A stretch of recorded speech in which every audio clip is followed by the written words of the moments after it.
Yo, kids, bro, sis, whatever you are, but today I'll be explaining you how processors are made. Let's begin. First, we need this. Um, it's easier to understand. Let's melt it. Sorry, it's fire all This around. is the end. Leave the topic. One eternity later. Finally, I've melted it. Bruh. By the way, it's time to be serious now. Now we're stepped into the most interesting part. That is semiconductors. Till now, if you have seen this, you know it's a transistor. So let me explain how it works.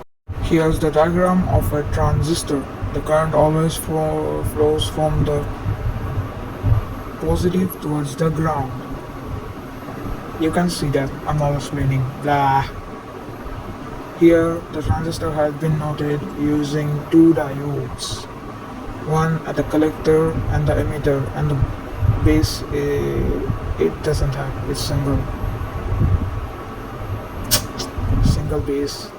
Okay, so if the current flows from the base towards the emitter, that is ground, the diode at collector will eventually get cancelled. Thus, the current from the collector can now move towards the emitter, that is ground. After we've melted it, it has become EGS, electronic grade silicon. It is important to note that even if a dust is weak, that particle of dust will destroy everything. Now it will look like this. Okay, so cut it into fine pieces to make it look pretty like this. It's called EGS wafer. Now you need light, UV light, extreme ultraviolet rays. So let's discuss all.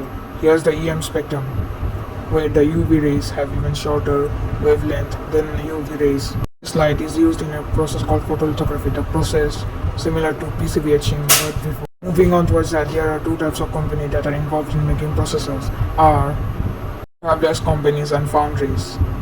Fabless companies design PCB, whereas foundries make those PCBs. Quiz time! What are the names of all the logic gates? And write the inputs and outputs of one of them in the comments below. Guys, do it. I'll pin the right answer on the first one.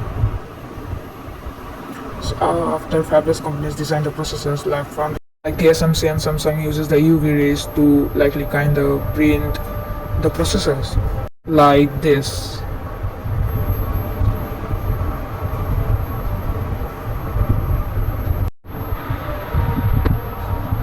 Now it's time to understand why do we use light. The reason is it helps us to soften the photoresist.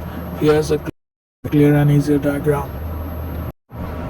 It helps us to get the desirable design of the processors. Oh hey, you're almost done with your work. Just know that why we use semiconductors instead of conductors.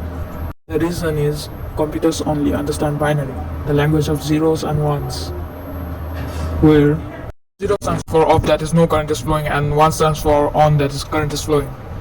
Everything on the base level is done. Now,